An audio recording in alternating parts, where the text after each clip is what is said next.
welcome back to IttocStories. This is part 2, video 3 of Jilbuma's journey through Sanctuary.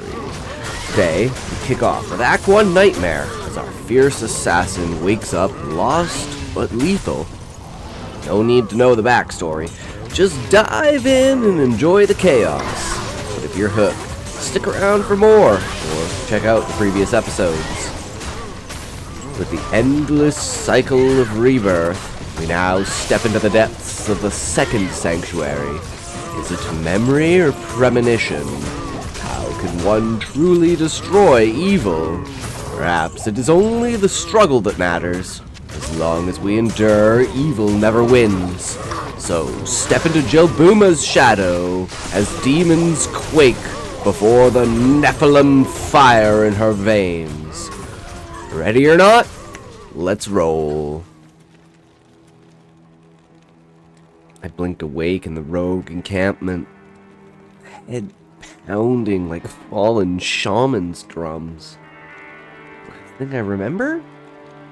Visions of Baal crumbling, Tyrael's voice booming, and the world stone's corruption.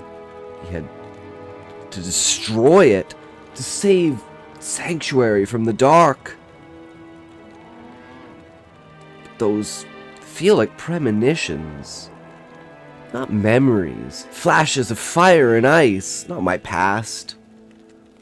My gear's all here.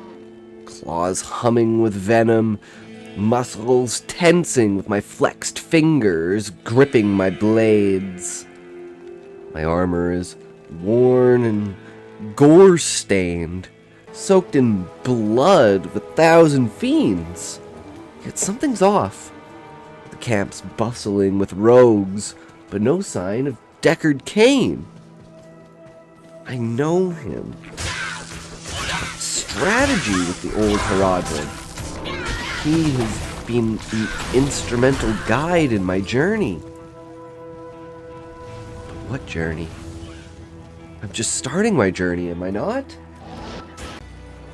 I approach Akara, the High Priestess, her eyes wary under that hood. She calls me stranger. And then I have the look of one who's seen the very pits of hell.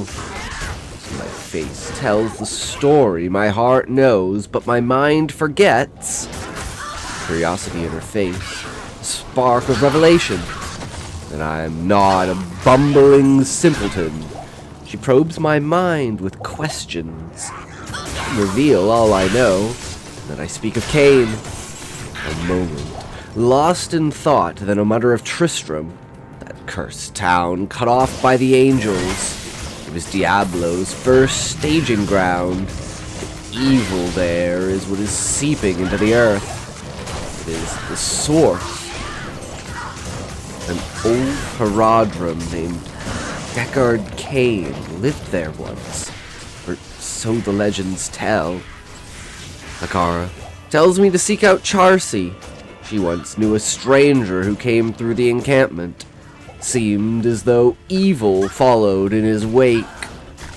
The tales he told of his trials in a town called Tristram brought terror to even the most stone-hardened warrior. They became close. She may know more.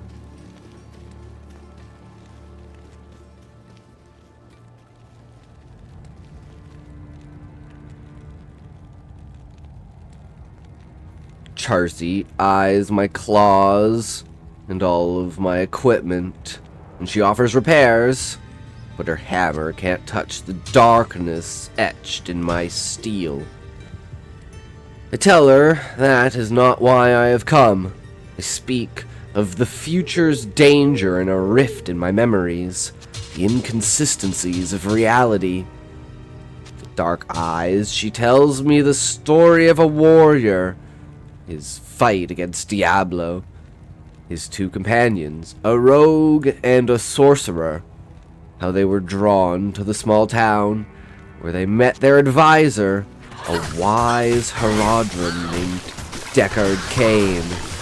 With his knowledge of the arcane, he trained them to fight the demons. The power of evil corrupts all, however, and his two companions fell into the grasp of evil.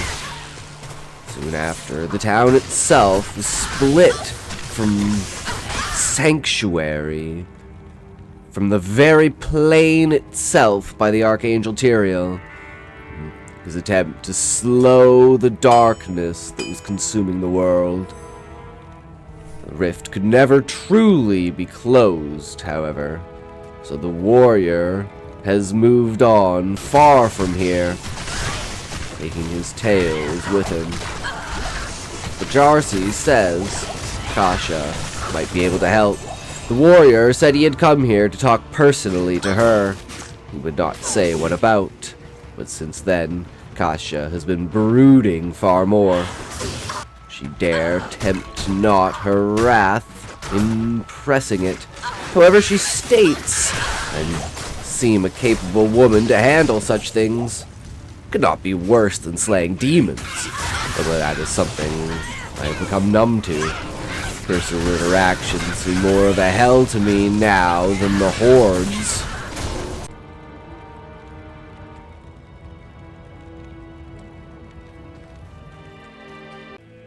Memories return of times past and conversations of comfort and peace. I play the visions, and with a twist of meaning I have her in the palm of my hand. A comforting hand on the back, a trifling anger on my face. I listen to her unravel the tale. The warrior, who now called himself the Dark Wanderer. A strange red glow came from his hooded face. He would never show it, but the signs of corruption were there. Even still, a holy presence cloaked him in light. His demeanor and the taste of sadness and regret in his voice brought a stillness that could not be measured. He had told Kasha that he was losing the battle to evil, that he was seeking the other companions he fought Diablo with. He described the old leader of the encampment before she went mad. They called her Blood Raven now, the sister of death. She had established this camp and trained all the rogues. But slowly she had withdrawn from the world, the memories of the horrors of Tristram taunting her. She had confided in the second in command at the time, which was Kasha. With tears bleeding across her face, she held her arms up to stop the flow. A leader should never show weakness. I tell her, it's alright, losing one precious to you is worth the tears. They are not evil, they are pure. Let them flow with pride, for I will destroy Bloodraven and bring peace to her tortured soul. I never told Kasha my true goal. I do not need to cause more distress for her. She has enough on her plate. I need information. Interrogation does not go so well with the damned. But I have a trick up my sleeve. They're ancient angelic words that can bring only truth from the mouth of a demon. It is as though Tyrael himself speaks through me, and the power of the high heavens flows into the being of this monster. Her spirit turns into the gentle soul that began a dark journey and turned into the thing they had sworn to defeat.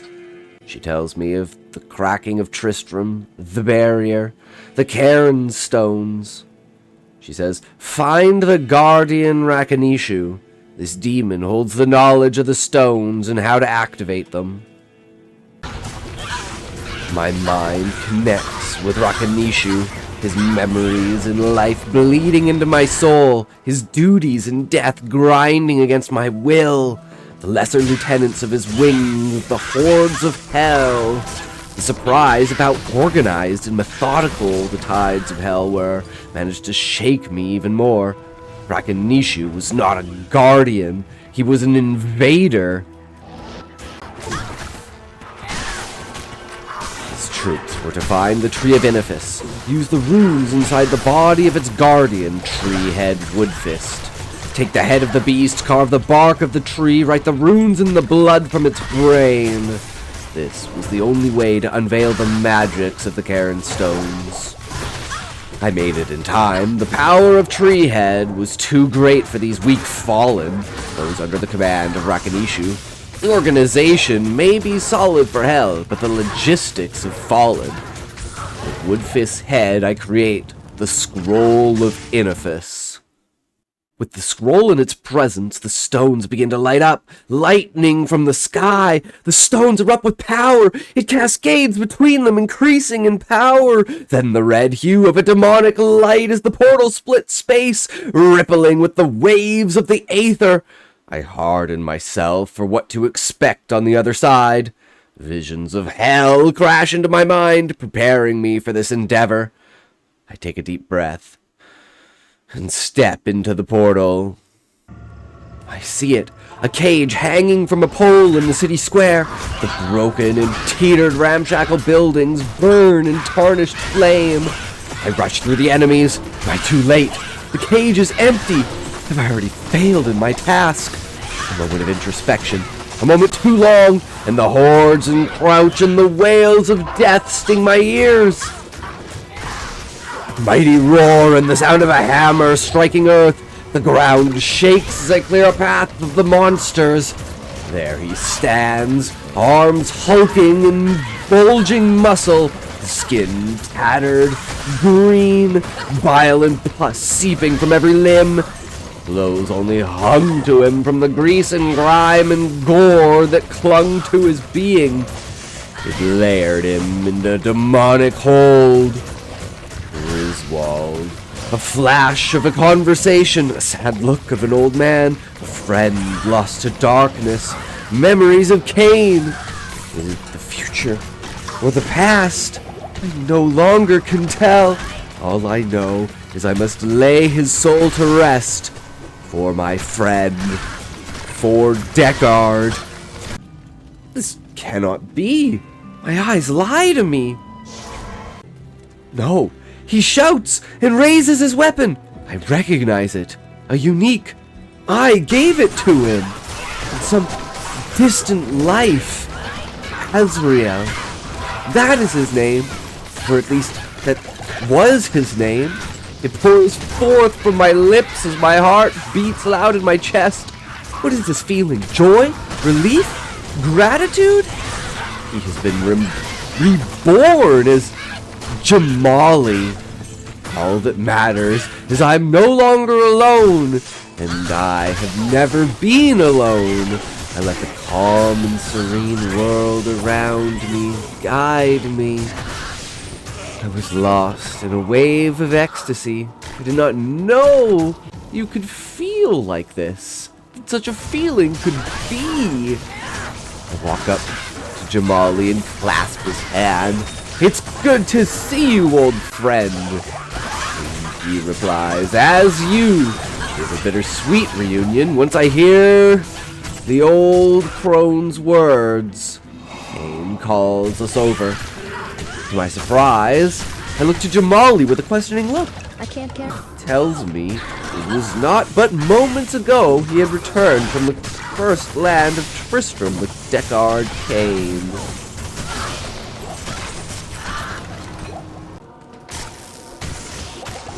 He had materialized in an angelic form on the outskirts, and he had heard the cries of the man, and with no thought in his head, he knew what must be done. As the time had passed, and he looked upon the man, and the man had led him here, it had all returned in a flash, at least most of it, or so he thought. It was a strange way to know the future, or was it a different past? The loop of the cycle is eternal. We mere mortals are but the cogs of the wheel. Perhaps us Nephilim are just larger cogs.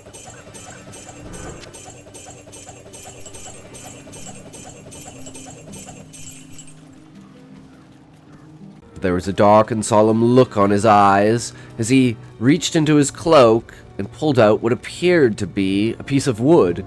A stump of some kind. Deckard's eyes grew dark as he explained. Wirt's leg. A poor orphan boy of Tristram, a gully rat who peddled in unusual wares.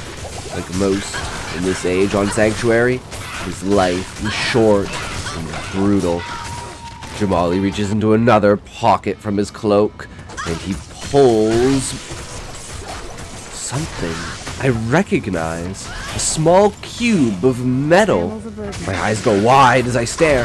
The Herodric cube! How did Jamali have this? My mind flooding with knowledge from a horror I did not want to experience.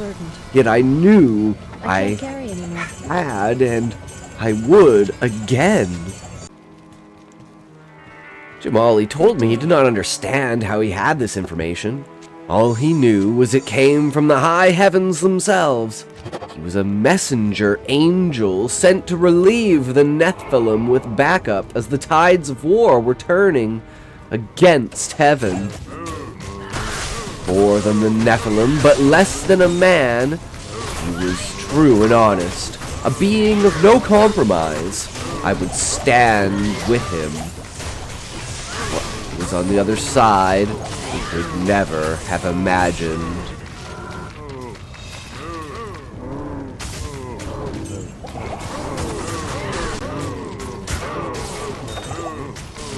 These monstrosities surrounded us. They closed in, consuming the space like roaches, impossibly fast on tiny two legs. These bipedal bovines, armed in hell's lances, charged to consume our souls.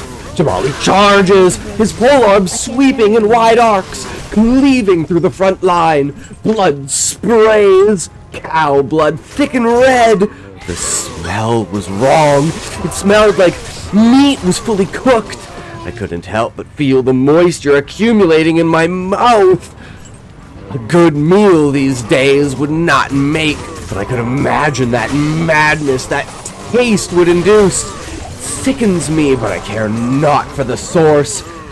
It is better than the smell of decay and rot and depravity. My body is a blur of emotion as I unleash an endless flurry of kicks, knocking back the line.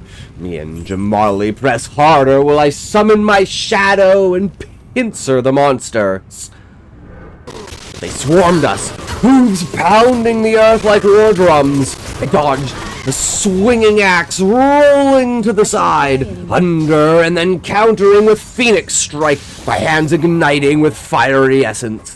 The first charge, hurling a bolt of flame that singed a group of three, the air filled with the smell of burning hair. Now the air was becoming a pit of death, as if the very space this place inhabited was staled with the end we brought these beasts. My kicks rained down.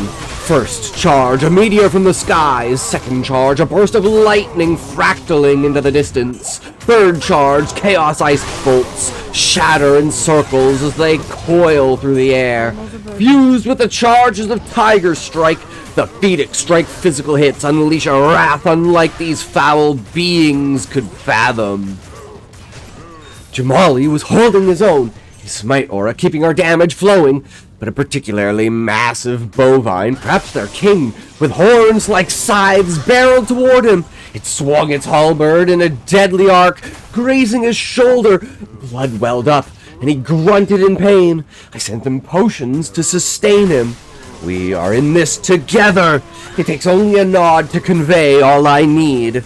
I leapt, my boot connecting with his jaws in a series of rapid kicks. 1, 2, 3, the force lifting it off the ground, and as it fell, I drove my heel down, cracking its skull. It collapsed in a heap, golden items spilling from its corpse. Jamali nodded his thanks, wiping blood from his brow. Our breaths growing ragged. As the day drew on, it seemed like days more we were trekking across this plain. Nothing but endless demonic cows, the high-pitched moos as they charged and died before us was not lost on me. It felt they were calling for help. Was it from us or for something else? If we had thought that what we faced before constituted a king, we were sorely mistaken. They surrounded him like a pedestal, their moves like orders in a rank and file. They circled Jamali's thrusts, holding them at bay by darting and dashing, collapsing the front line. The king mooed a mighty call as he entered the fray. Sparks flew, blood splattered, metal clashed in ancient sounds of battle. Cries of death surrounded us as we pressed onwards, the true strength of will showing through as our bodies were failing. But we continued, muscles burning in exhaustion. We stood at the last knot, but the king between us. 3 on 1, the way I always like it. Odds best for my survival. I guess our survival. My mind was still foggy of the details, but the companionship shared through combat is one of a kind. Soulmates, bound by blood as we were, we circled the king, mirroring his troops' movements. Pressing in, he sweeps his axe in wide arcs, covering all distance he can. I sink into the shadows as I break through his defense. Clash of arms with Jamali, and I'm inside his range. His eyes wide with fright, his clan gone, his weapons subdued, his crown fallen. I strike true to his core, unleashing my blades upon his flesh. Chunks of meat and fat and gut spray as I drive my fist inside him and rail the very heart from his ribs. I scream into the void as I clutch it, still beating in my hand. The look on Jamali's face says it all. I lost myself in the madness. This song of destruction calls to me, and his hand on my shoulder brings me back to calm. I drop the heart, breathing heavy as I drop to the ground. Sits beside me, and we wait in silence for my mind to return from the depths of darkness. Death receding from my soul. He nods. We open a town portal, returning to the encampment. My rage and bloodlust almost fully subsided. Curiosity over our spoils catching my full attention. What is the slaughter worth if not to build arms for the greater slaughter? Now fully prepared, and Dariel should be shaking in her boots, if she wore any. We sift through the heaps of treasure that have accumulated. This strange land has wonders beyond our mind's reach. There's a true-natured metal, a power of angelic strength. It hums with visceral energy as my hand clasps around it. This is the new might that the depths of hell shade, for they know it can extinguish the very fires of hell themselves. Now fully prepared, and Dariel should be shaking in her boots, if she wore any. The hideous image of her towering over me with blood-soaked lips, her naked body, and the hatred burning in her eyes. Close my eyes, imagining her death by my hands. I stare at the waypoint.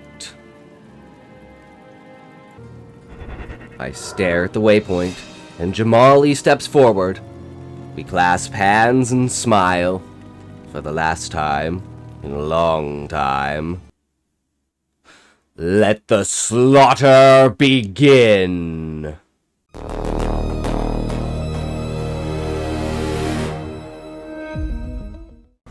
Thank you again so much for watching and making it to the end. I really appreciate it. And for this one, I tried to make this far more story-driven, so it fits better with the channel.